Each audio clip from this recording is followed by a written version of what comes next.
And we are back with the fifth and the final segment of the GSMC Basketball Podcast presented by the GSMC Sports Network. And in this fifth segment, I'm going to be continuing on with my list of players who didn't deserve an MVP for a specific type of year. So, again, if you guys haven't been paying attention to this list, I've been doing this at the end of every single fifth segment for the last week.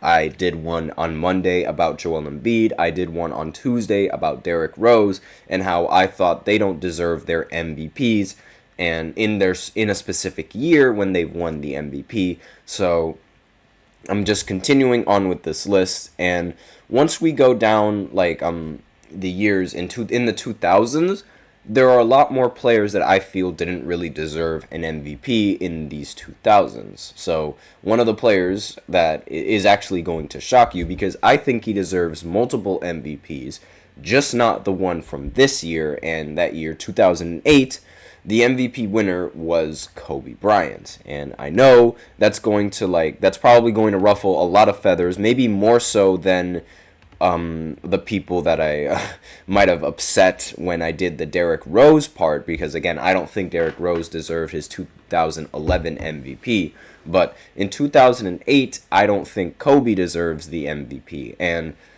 that's a little bit contradicting, I understand, because Kobe is one of my favorite basketball players. Before I liked LeBron, I liked Kobe, and I thought Kobe was one of the best players that the NBA has ever seen. And for a while, when I first watched basketball, I thought he was the greatest player that I ever watched. And then I watched LeBron, and I realized, okay, yeah, LeBron is easily the greatest basketball player to ever live. But Kobe used to be my go-to. He was, and not only that, his mentality was also one of the things that I would go to when in any sort of moment in life. That Mamba mentality, it lives in everyone, and sort of a lot of people, they use that same sort of mentality to guide themselves through life. It's not just a basketball thing, it's an everyday life kind of thing. But in 2008, I just don't think Kobe deserved the MVP. I think he deserved it in other years, and we're going to get into that as I do these fifth segments continuously. But in 2008, I don't think he deserved it. So 2008 was sort of a lifetime achievement for Kobe, because he had been great for so long, for so many years in the NBA. And the NBA media sort of needed to make sure that he ended his career with at least one MVP. And he was obviously great in 2008. He was putting up 28, 6, and 5 for that season and led the Lakers to 57 wins.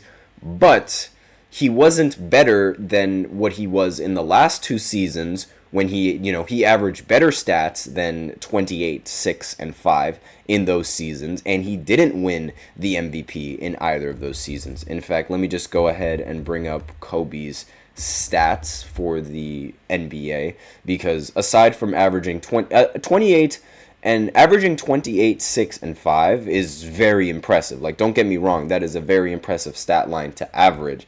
But in the previous years, again, in 2007, he averaged 31, 5, and 5, and shot better from the field. And in 2006, he averaged 35, 4, and 5, or 5 rebounds and 4 assists, and was also shooting better from the field than in 2008 when he won the MVP. Well, actually, no. He wasn't shooting better from three, but that makes sense. He wasn't really that much of a three-point shooter. He was more of a mid-range scorer. But in those years, he was averaging more points on either the same or better efficiency than he did in 2008, but ultimately didn't end up winning the MVP. And in those years where, he played slightly better, I would have rather him won an MVP in those years as opposed to winning one in 2008, where I think the person that actually deserves to win the MVP in 2008 was Chris Paul. And, Chris Paul, he's actually another NBA player. He's one of the best NBA players ever that doesn't have an MVP. The best player in NBA history that did not win an MVP was Dwayne Wade, but Chris Paul is a very close second. And if Chris Paul were to win any MVP, I think it should have been in 2008, where Chris Paul put up 21, 4, and 12 for the Hornets and was also able to average better advanced stats than Kobe and lead his team to 56 wins. So, there's a lot of people like to remind everyone that the MVP is usually reserved for the best player on the best team, but Chris Paul's time on New Orleans when he was with the Hornets, and specifically in 2008, that was also the first year that he became an all-star. He was his team did have a really good record, and they were only one win separated from Kobe's Lakers. So the fact that his MVP case and the case for Chris Paul being the MVP in this year is pretty strong. Again, Chris Paul's numbers, he averaged 21, 11, and 4 or 21, 12, and 4. Again, it's 11.6, but I like to really put that as 12 because it's closer to 12 than it is to 11 for any of you guys who can't really do math or round up, or don't like to round up. And not only that, he was also able to lead the league in steals. He averaged 2.7, which was almost 3. His field goal percentage was 48% from the field. And from inside the arc, he was able to shoot 51% and was also able to shoot 36% from 3. So his advanced numbers and his efficiency is so much better than Kobe Bryant's. And the Hornets, if you want to look at numbers outside of box scores, the Hornets were outscored when Chris Paul was off the court, but the Lakers outscored when Kobe was off the court. So if you're looking for value beyond those advanced stats and value beyond those numbers, then there you go. Chris Paul was able to bring in that value, and if he wasn't on the court, the team would struggle. But the Lakers, if Kobe wasn't on the court, the team would arguably do better. And whenever that happens, whenever there's an argument for a player being better and their team being better off the court, I don't really think that ultimately, determines value. And it shouldn't just be saved for the best player on the best team. You also have to look at value beyond those advanced stats. And again, as I said before, I do think Kobe should have won multiple MVPs. I just don't think he should have won one in 2008. And before, I'll probably do another segment on this a little bit, maybe tomorrow, but in some of the years where I do think he should have won the MVP at least once, he definitely should have won one in 2006. That's going to be a toss-up between him and LeBron, and he also should have won one in 2007. So those are two seasons where I think Kobe should have won the MVP at least once. And if that were to happen, then he'd be sitting on maybe 2, maybe even 3 MVPs for his career, and that might have boosted his resume more so than, his championship rings do and his finals MVPs do. Because the fact that Kobe only has 2 finals MVPs and 1 MVP is really sort of hindering him in the GOAT conversations and also hindering him in regular debates. Because, again, I think Kobe should have won in a couple of those years, but I just don't think he deserved to win in 2008 because one of the big reasons why I think he won in 2008 was mainly because he hadn't won an MVP up until then. He was so great for so long, and he was never rewarded with an MVP. He only came as before 2008. He only came in top 3 of the MVP voting, and that was only done once in the entire span, and that was in 2003 when he was ranked 3rd in MVP voting. In 2002, he was ranked 5th. In 2004, he was also ranked 5th there as well. In 2000, he was ranked 12th, which is actually pretty surprising.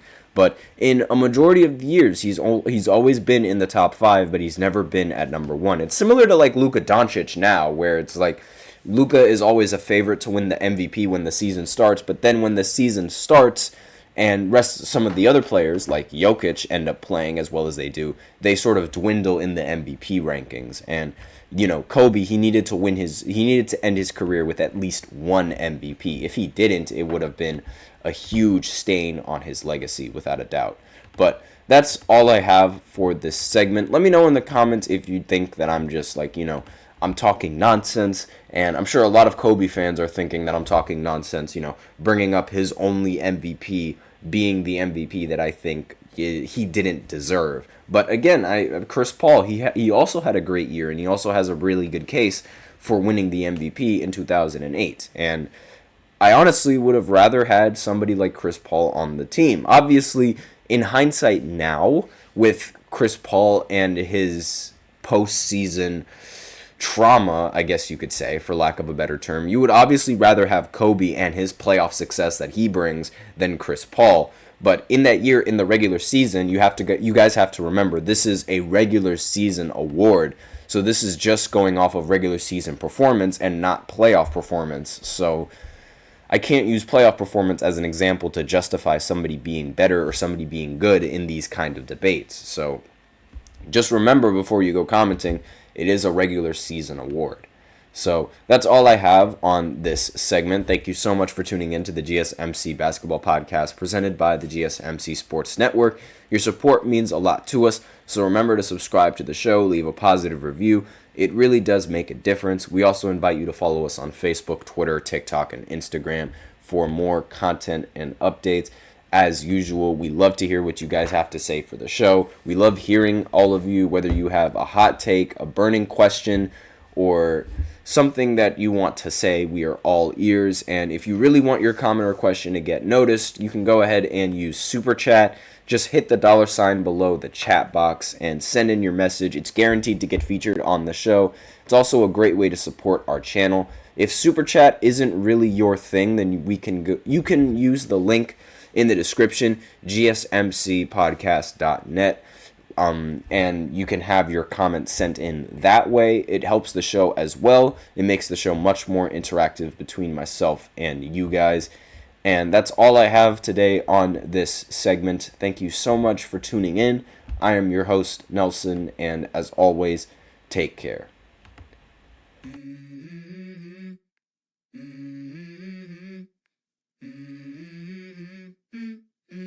Let's go. I wake up to a little bit of drool on my pillow, feel like it's gonna be a bad day. Yeah, I'm tired of shit, and the coffee ain't hit yet, damn, ain't that great. I don't wanna go to